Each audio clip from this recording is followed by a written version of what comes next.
Hey, and welcome to the Coming Strength and Fitness Fitcast. I'm Jill, coach and owner of CS&F, and I'm here along with my team to take your fitness experience to a new level. In each episode, we'll bring you helpful conversations with our coaches, members, and guests to provide additional value to your gym experience and understanding to our mission at CS&F to change lives through fitness. Hope you enjoy the episode. Alrighty, we are back and we are rocking and rolling. Jill, how are we doing this morning? Doing great, brochacho. Brochacho is the word of the day. Jill, where'd you get that word? From the newest season of Stranger Things. Argyle likes to use that phrase, and I've picked it up and I use it quite a bit now. I actually heard that like years ago, but I haven't heard it in years, and you're just now bringing it back. Yeah, but bringing it back. Shameless plug to Stranger Things. It's out. It's awesome. It's scary. It is a little scary. Watching it at night, I'm like, oh. Yep, you got to watch it when the sun's out, not at night. Yeah. But this is not what this podcast conversation is about at Unfortunately, all, Jill. no. Unfortunately, it's we not. wish we had one of the cast members here with us today, but we don't. If you are a cast member of Stranger Things or know a cast member, invite them on the podcast. But listen to We'd love this, to have just a them. little fact on Stranger Things. You know the insane asylum? If you haven't seen it, this is not going to ruin anything for you, but the insane asylum that the two girls go to. Oh, yeah. I kept thinking to myself, that looks familiar. And I looked at Hunter and I said, is that Barry College? That's where we went to school. They filmed that scene there. No way. Yes. That was at your college? It was, yeah. Oh, my And gosh. I think, I might be wrong, but I think that house, the haunted house, was also in Rome, Georgia, where I went to school. Well, I mean, a lot of it was filmed in Georgia. Yeah. It is filmed in Georgia, Yeah. so it probably is. So they could technically stop by and do the podcast with us. I mean. Just a quick detour. Yeah. That's hilarious. Well, anyways, check it out. Shameless plug. But, Jill, today we're going to talk about our survey results because we took a gym-wide survey, and we do this every year. Mm-hmm. And the reason we do that is because we constantly want to make things better. We want to hear from our members. We want to hear what's going on because we don't want to just be back in this coach's office making all the decisions without knowing what's going on and knowing what's best for everybody, which is why we are constantly opening up channels of communication, say, hey, how can we make things better? What is going great? What are ways to improve? All of that. So I think the survey was a success. Absolutely. It was a win. Yeah. The date we're recording this is early June. We did it about a month ago, so let plenty of time to go by for people to think about it, to respond, to change their answers, whatever. But we wanted to address not everything, but some things. This is going to be more lightning round. There really isn't going to be a theme or thread to all the questions, but we just wanted to take 20, 25 minutes and just talk about, it could be 30 seconds, it could be 3 to 5 minutes on just some things that we saw, some common threads, some things we similar can improve answers, upon. things we can improve upon. So, Jill, before we kind of dig into some, I'm just going to kind of just go off the cuff and just read some of these. We're just going to talk about them. Do you have anything regarding survey questions? Anything to add before we start? Yeah, I mean, since we opened the gym in 2013, we have always prioritized asking for feedback because we know that's how we get better. That's good. And I think over the last 9 years, this has been a huge part of why we've grown and why we've gotten so much better at what we do is we take this feedback very seriously. And most of the time we are able to change some things and make some adjustments at the gym, even if that's adding X, Y, and Z equipment or X, Y, and Z class or whatever. We value the feedback a lot and we value doing those surveys every year because we always make improvements on them. So very important part of what we do. Jill, thankfully, this survey, we've had, well over 30, 40, 50 people complete it. Everyone attached their names to it, so it was not anonymous. So if we want to directly go up to them, but I appreciate everyone's honesty. The first question on the survey was, what's your favorite thing about coming to CS&F? I would say it was overwhelmingly. It'll make you cry. It will make you cry. Yeah. Positive. I mean, people said the environment, the acceptance, the cleanliness. I love the community, the encouragement, the workouts. So I want to preface and say this is not like a place of judgment. This is not a place of, oh my gosh, these are all the critical things or bad things CS&F is doing. This survey was awesome. So that was the first question. The second question is, what could CS&F improve upon? This is where we're going to take some time to really, okay, hey, let's address the things on why we do what we do and other ways that we can improve. So for me, this is where I feel like we put our focus. Of course, we love all the positivity and what people yes. love about what we do, and that's a good reminder. But the part that we take away most from the survey is what can we do better? Yes.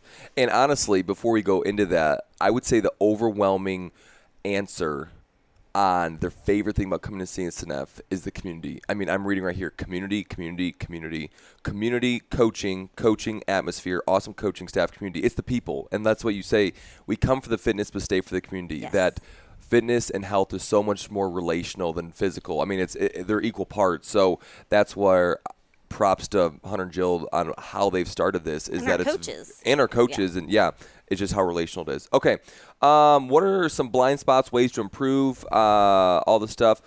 One thing I'm looking at here, I don't see much ski erg, sleds, one-off items in programming. Jill, Correct. talk about the rationale behind like why we don't see ski ergs in workouts, or why we don't see sled pulls in workouts, or why we don't see sled pushes, pegboards. Like, why aren't those in the daily Swimming. Monday through Friday? Yeah, stuff like that. So I don't know if everyone knows this, but I'm doing the programming right now, and I have been for quite some time. But the reason you don't see one-off pieces of equipment utilized in workouts is because we do not program workouts that only one person could use one piece of equipment. Yeah. So we do the programming based on what can the whole class do.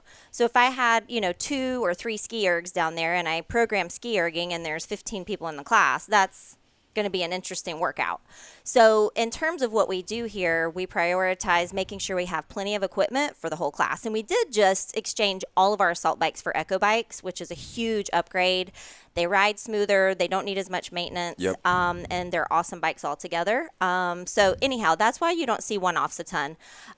However, down the road, if we are able to purchase, 10 to 15 pieces of a specific piece of equipment, you would see those in programming for sure. Exactly. So it's not the actual movement or machine itself. It's we always program, or we always think about the community as a whole. Yes. That if it's not good for the community, then we're not going to do Right. it. Where, granted, if you're doing a one-on-one hybrid, or if you're doing something in the studio, it's available. Let's say someone has an ankle injury, we can substitute it, but we're not going to incorporate it in the daily programming.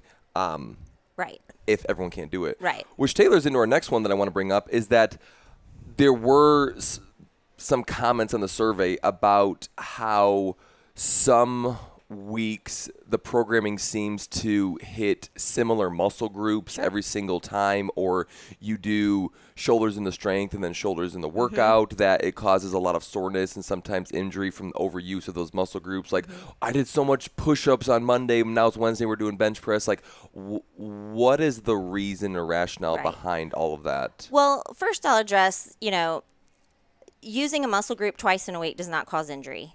There are a lot of things that cause injury, but it's not using your shoulders twice in a week or doing them for strength and then in a workout. Injury comes from a plethora of things that are happening with your body. So, I've recently gone through an experience like that myself, and you can't blame a movement or a workout on your injury. It's many things leading up to that. It's how you move. It's how you've been moving. It's how you recover. So yes, we do hit muscle groups multiple times a week. It's all part of what the philosophy of CrossFit is: constantly varied functional movement at high intensity. Sometimes constantly varied is doing shoulders back to back. Sometimes constantly varied is lunging on a Monday and squatting on a Tuesday. It's not all the time, but sometimes you will see that, and that's just part of what we do. We want to hit all the different muscle groups, movement patterns, intensity levels, duration. We want to go long some days. We want to go short. We want to go in the middle. We want to AMRAP. We want to go for time. We want to go for rounds, So there's supposed to be a lot of variety in what we do, and there is going to be times where you see push-ups and then you see bench press. And that's part of it being different every week. Joe, what about when it comes to programming? Monday through Friday is almost 99.9% an individual workout, and then Saturdays are usually a partner or team-based workout. Why don't we see like individual workouts on Saturday or partner team workouts during the week? Yeah, we've kind of gotten into a pattern of doing partner workouts on Saturdays. A lot of our community loves that aspect of it. There's always an option to go solo if you want to. Sure. And then we can start to, and I've considered this, sprinkling in some partner options throughout the week. We haven't traditionally done that specifically because people are here to get their solo workout in, and that is part of what we do. But I don't think that there's a problem at all with sprinkling in partner workouts with solo options throughout the week going forward, for Yeah, sure. there's no Yeah. issue with that. And I think one of the reasons why partner or team workouts are so beneficial on Saturdays is because during the week, Monday through Friday, you typically have your one or two of your go-to classes. And let's say you just come to a 5 a.m. or 6 a.m. or 4:30, 5:30. You're going to see those 20 to 40 people throughout the week consistently. But on Saturday, all 8 to 10 classes merge into 7:30, 8:30, 9:30. Saturdays those are my classes, favorite. Yeah. because the morning people work out with the noon people that work out with the afternoon people. So you see different people than you would during the week, which is why when you partner up with them, it doesn't force, but it really encourages communication and relationships to form that wouldn't otherwise if you were just siloed in your 6 a.m. class every single day during the week. So it really encourages a lot of community boosting behaviors, which is awesome on Saturday, which is ultimately when you go back to question one, what's your favorite thing about CS&F? It's the community, community, and that's a piece to that puzzle.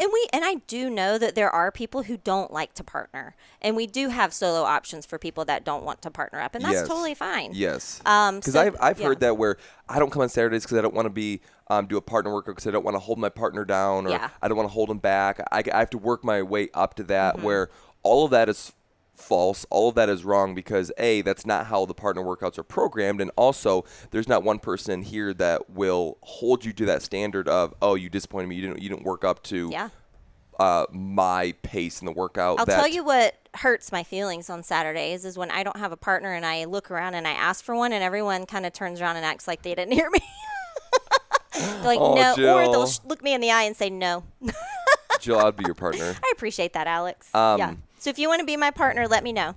But yes, partner workouts are not defined the fittest team. The partner workouts are more of a relational component because there's a work to rest ratio of Joe works and then I work, and we both complement each other rather than, oh, one's fitter, one's going to hold each other back, yada, yada, yada. You might go a lot faster than me, but that's all right. All right, Jill, transitioning. Let's talk about childcare because there were a couple comments on the childcare. Many of them were from mothers that bring their kids to the 9:30 class. So a quick update for people who are listening to this is that for our summer months, an amazing family at CS&F has offered to do childcare Monday through Saturday. So Monday, Tuesday, Wednesday, Thursday, Friday, Saturday at our 9:30 a.m. class for the summer, which is what people were requesting on the survey. Hey, it would be awesome because primarily moms, but parents who can only come during the childcare offerings are limited to only working out Monday, Wednesday, Friday, and kids are out of then school now. Saturday. Yeah. And now kids are out of school, so even more parents are limited in that option. It is one of our goals to offer consistent, regular Monday through Saturday childcare. Yes. And even to the next level, it would be awesome if we did it in a morning and an afternoon. That would be like next level.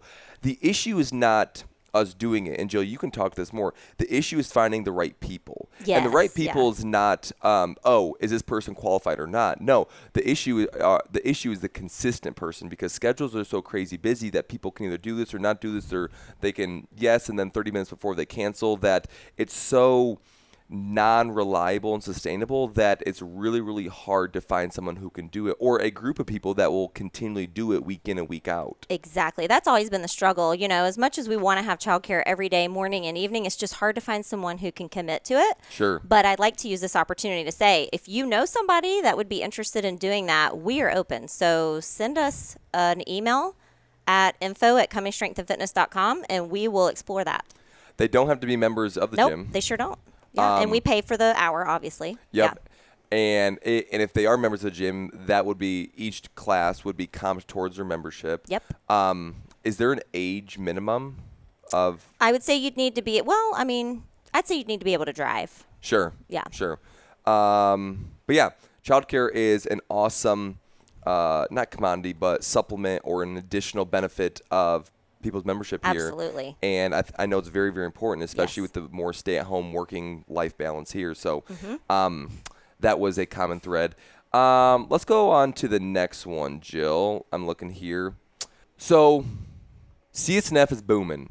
Booming. It's the place to be. Booming bruchachos. Booming bruchachos. Brochachos. Not A burrito bruchachos. and a nacho mixed together. I think of it every single time I say it.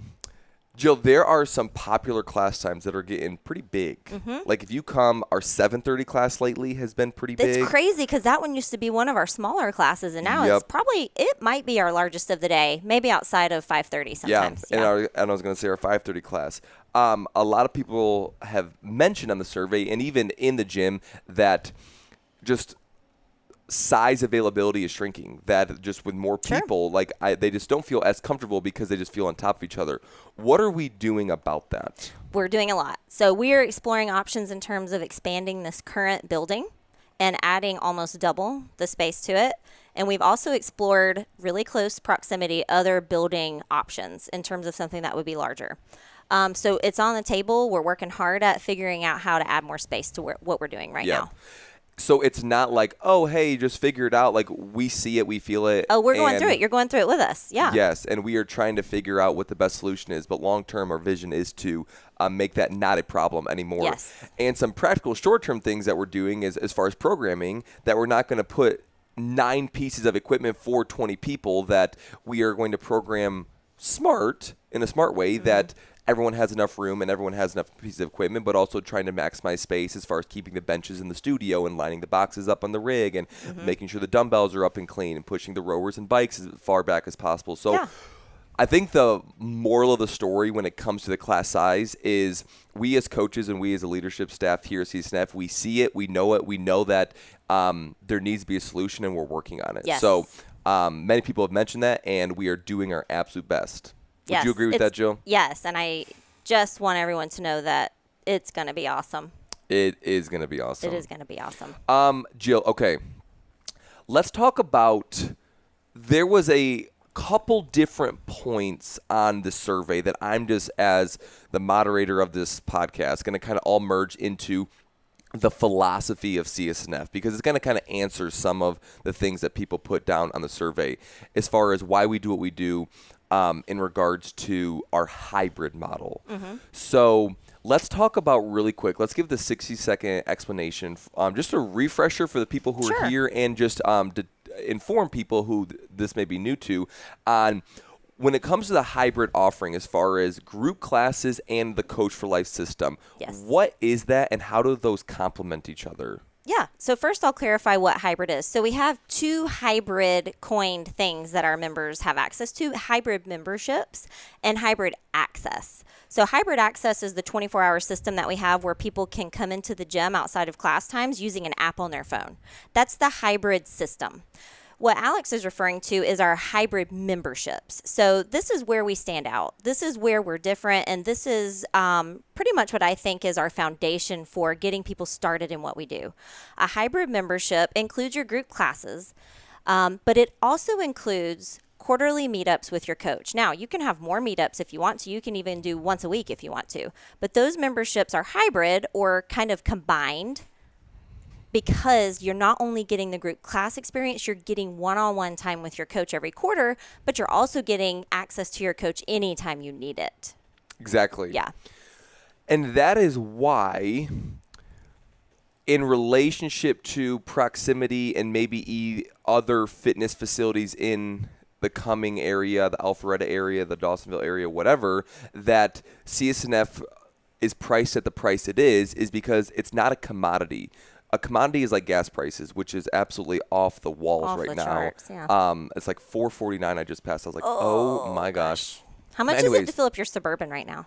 Too much, like over $120, $130. Gosh, yeah. Where with a commodity, you just look for the lowest price because it's all equal. Where we are not a commodity, but people look at gyms as a commodity of, oh, hey, Planet Fitness, One Life, CrossFit, whatever. I just want the cheapest one, $1 a month, $10 a month, because it's a commodity. We are not a commodity. We are a service, and we are a relational-based industry that would, if you just look for the cheapest priced gym or experience, you're going to get what you pay for in this industry. We are priced at the price we're at is because you not only get pre-programmed workouts, an amazing facility that's clean and upkept, but amazing coaches that are competent and certified, but also the group experience and the one-on-one and the extracurricular activities, the unlimited hybrid access system, childcare offerings. So it's the entire experience is what you're paying for, which comes into that hybrid philosophy. Yes. So a lot of people who come from different type of fitness industries or maybe even different gyms, they're like, wait, like, why am I paying a little bit more? Well, you get what you pay for. You ultimately get what you pay for. And when people walk in these doors and actually start, they realize that. And they're like, oh my gosh, I'm so glad I'm here. Yes.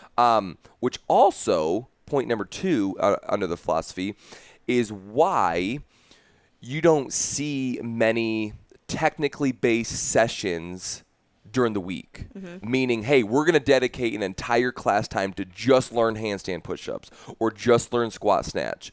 We offer those, but that is in our one-on-one hybrid coach-to-athlete relationship. You will still get better. For example, just on Monday, I went through with an athlete different progressions on handstands. He's like, I want to eventually get handstand walks. Yeah. We talked about kicking up to the wall, doing some marching steps, and what he needs to do to get there. But we're not going to spend the entire time on that because we program for GPP, I just forgot it. General physical preparedness. Yes. There it is. You got it. What that means is basically fitness. Is Yes. that in every area you are going to be fit. Where if you want to specialize in something, you want to gain a skill. That is what your hybrid coach for athlete every 3 months or every 2 months. You'll still see those movements in class, like a double under or a handstand push-up or a handstand walk. You'll still see those in class. And you still will get those the coach cues as well. For sure, yeah. But the teaching is going to happen more in your one-on-one. Exactly. I want to go back to the pricing thing that you mentioned about hybrid.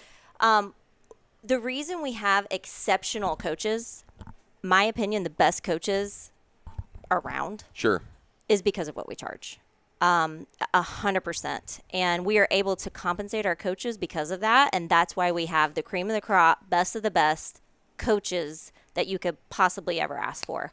I think between all our 11 coaches, we did the math one time. We have over 50 to, it might even be 60 years of experience in coaching between all of us. So yes, I just wanted to say that, you have amazing coaches. We are blessed with amazing coaches, and it's, because we're able to compensate them as professionals for sure. And that is not just us speaking, Jill. Let me just read 7 or 8 quick little points, because the question after on the survey is, how was the coaching at CS&F? Let me read word for word what people said. Extremely thorough and knowledgeable. All are very approachable and knowledgeable. The coaching is phenomenal. All the coaches I've interacted with are good. Excellent. There's not a single coach I don't trust. Love our coaches. The coaches are great. I attend the 5:30 class, and every single coach I interact with is phenomenal.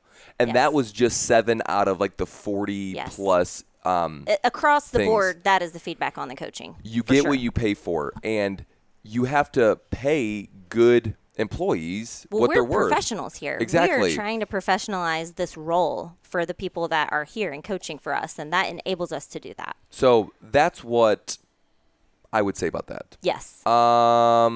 And then when it comes down to learning how to do a ring muscle up or a bar muscle up or getting better at handstand walking, you are going to see those things in class. But the point of having your quarterly meetups with your coach is to deep dive into those things. Yes. The squat snatch, you want to get better at that. You want to talk about nutrition, anything like that. That's what those are designed for, and that's what they're there for. That's what we encourage our athletes to participate in. Absolutely. Jill, quick one. What would you say to the CS&F community about, some people wrote in how when the coach is briefing or talking that I'm not just talking to one specific class, but there are groups of people, again, it's a very relational gym, that talk while the coach is talking, and it's either hard to listen or it's rude and they get frustrated. What would you say to that in general? I'd say number one is we want people to stay here and chit chat for as long as they want to, and they're welcome to do that. Like that's what I think is success, is when people hang out and after class. Yes. It can at times get loud, so I would just say be aware of what's going on. If the coach is briefing, just lower your voice a little bit. But, I am 100% in support of people hanging out after class. People do. I've seen people hang out for 2 to 3 class times after they work out. Yeah. And we support that and welcome that. I would just say maybe having an awareness of what's going on in the class would be important. Yes. I think you hit the nail on the head. That I think it's different when the previous class is hanging out and talking versus people in your class are talking. That if you're taking the class, for example, I will, in love and very politely, ask people to like give me 2 minutes just because I don't want to Yeah, compete with them. for But sure. it's fine. Like right after that, for the rest of the 58 minutes, Go get it, I want guys. you to talk as much as you possibly Yes. can. Yeah. And it is. It's just a respect thing. It's just a courtesy thing. Yes. That afterwards, yes, please hang out and talk as long as possible. But there's a time and place. We're all adults, so For sure. I don't think it's a huge issue. But I do think that what we addressed is perfectly fine. Good. I feel good about it too. Jill, as we're rounding third base here, Okay. Almost home. let's talk about the CS&F Open this year. Sure. A couple months ago, question on the survey was, what was your experience with the CS&F Open? If you participated, what did you enjoy? If you didn't participate, why not? Really quick, give us a 60-second recap on the CS&F Open in your opinion, and then what we're going to kind of look forward to next year. Sure. So we adopted a CS&F intramural tournament that coincides with the CrossFit Games Open several years ago. Gosh, I want to say like 6-7 years ago. And we've kind of changed it and adapted every year and made it a little bit different. So we did go a different route this year with logging points and sharing photos and things of that nature. And I think next year we are going to approach it more as we have in the past, with more of a focus on like Friday night lights. And we're going to be using SugarWOD for our leaderboard and our tracking this year, which is a very cool integration that I just found when we did the last nutrition challenge. And we are going to kind of be going back to the grassroots of what we did in the beginning. But the Open is always a huge event. It's our biggest community event of the year. Lots of participation. We had well over, probably close to 150 people participate this year, which is amazing. Great community event. And we just ask for feedback every year so that we can make it more fun every year. It's nice that it's 3 weeks instead of 5 now, I'll say. Five seems to be long. 3 is perfect. I agree. And that is outside of our control. That was a CrossFit thing. That was not a CS&F thing. Correct, yeah. The thing that I was going to add, Jill, is why is there a difference between the CS&F Open and the CrossFit Open? Because some people said, hey, I was doing the workouts, but it wasn't uploaded to see my results versus the entire world. What's the difference? So we run a community open through the gym where we do teams and we do prizes and things like that. And then the CrossFit Games runs their open on their website for $20. So if you want to be on the worldwide leaderboard, we're doing the same workouts. But if you want to see how you stack up in the world, or maybe try to make it to a semifinal or a quarterfinal, you have to register on .com. So when they same workouts, different different purposes. Yeah. So when they sign up for the CS&F Open, it doesn't automatically sign them up for the CrossFit Open. Same worldwide, workouts. We're following everything the same. Exactly. Where it's basically what leaderboard you want to see yourself on and which one you participate. We obviously encourage the CS&F one, but if you have any hopes, dreams, or desires to see where you stack up against the world, that's awesome. Absolutely, but you just need to do that yourself. Like your coach or the gym is not going to do that for you. Correct. Yeah. And a lot of people do both. Yeah. Jill, we did have a food truck here. We did have a food truck. Oh, that was on here. the 9th. Was that the last week? That's the anniversary party. That was the anniversary party. Yeah. Sorry, that was not the Open. But this would actually be a great time, Jill, that we're going on 10 years of the gym, which is phenomenal. Jill, we are. Talk to us about what the past 10 years have been like. Really? You said we're going home. We're almost to home base. Oh my goodness! What have the last 10 years have been like? A complete and honest pleasure and dream come true. Never in a zillion years would I have ever thought that this would be what it is today. I mean, when we opened over 9 years ago, we had 1 to 2 people in class, and Hunter and I were coaching every single class. Yep. Now we have, 12 coaches and close to 270 members with a kids program and a nutrition program. And it's just, it's become something that is a huge impact in our community. And I just couldn't be more proud of it and the people that are involved with it and our leaders.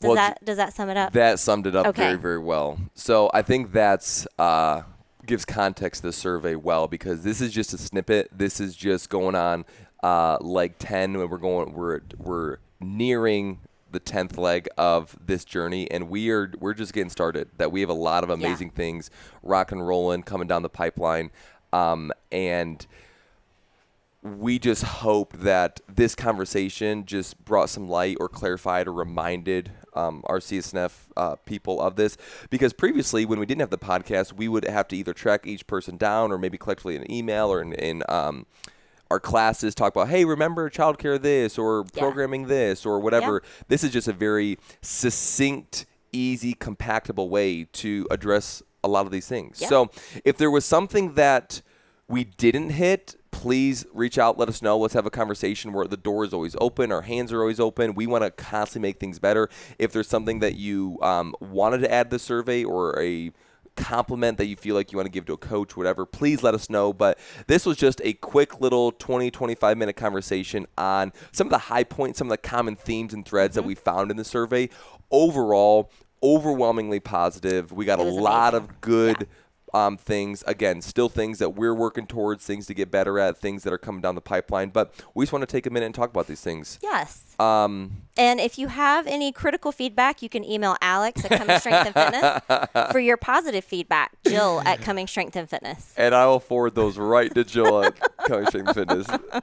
That's awesome. Jill, as we close, let's just finish with one fun question. Soft box or hard box for box jumps? Oh, soft box or hard box. Jill, why are all of our boxes hard and not soft? Well, first of all, that's what we bought when we opened. Number two is I've personally used a soft box before and flipped over it and landed on my head. Now, that's common. I flip over things and land on my head often. Tend to be a little klutzy. One of my good friends tells me I'm the most athletic klutz she's ever known. Oh, wow. Yeah, so kind of a compliment plus a not compliment in one, but it's very true. Backhanded compliment. Anyhow, so the soft boxes are very unstable. And when you jump on them, if you don't jump on the exact spot that you should, you will be flipping over on them. That's why we have the hard boxes. Now, Alex just informed me that they are coming up with new soft boxes that might be a little bit more sturdy and stable, and we'll explore that when those come out. Yeah, absolutely. So it's not a no for now, but right now, our boxes are great. Yes. And they're safe. They're the safe. Safer option. And the fact that, if you do slip, you're going to hit. But just like if you trip getting out of your car, getting in your shower, like there's a risk for everything. Yes. But when there do come an opportunity to explore other options for softer boxes that are more safer and sturdier. And this is not just because of my experience. Many people have had a negative experience with a soft box because they're not stable. They're very light and they flip easily. And also, Jill, do you do box jumps on benches? Okay, no, but you could always use it as a box step-up option. You can step up on benches. But I personally can tell you that jumping onto them will result in a face plant because it happened to me 2 days ago. That's the only reason I brought that up is because Joe's like, I didn't have a box and I was doing box jumps and I just jumped on a bench and you literally face planted, didn't you? Yeah, I did. And I was okay. Everyone, I'm fine. I know I just had back surgery 9 weeks ago. I'm totally fine. I laid there for a minute, then I giggled, then I got up and finished the workout. So learn from our mistakes. Yes. That's a great coach. Jill, all right, really, really quick because we have 30 seconds and we have to finish. Okay. Very important question, okay? Ready? Waffles, French toast, or pancakes? Pancakes. Really? Yeah. So I asked this in some of my classes this week. It's a cake in a pan. I don't know if it's, it's a cake. It's, okay. In a pan with syrup. I and don't fruit. know. I think waffles, hands down. Yeah. You can do so much with waffles. Same with pancakes. You can do a lot with pancakes, but interesting. I will say in the classes wait a second. What can you do with a waffle that you can't do with a pancake? Aside from get your syrup in the little squares. You do not have syrup runoff on a waffle, as much as you do on a pancake. All I'm going to say is, dang it. I was going to say there's Waffle House, not Pancake House, but you have IHOP. You have International House of Pancakes. Dang it. Anyways, it's to each their own. But I will say in all my classes I've asked that it was waffles 1, French toast 2, pancakes 3. Yeah. But here I am bringing pancakes back. You defy the odds. Yes. All right, Jill. Thank you so much for your insight, your experience, your leadership, and we'll see you on another episode of the FitCast. And until then, everyone just know, say it, Jill. Stay a legend or be You're a legend. You're a legend. You're a legend. Thanks, guys. All right, see ya.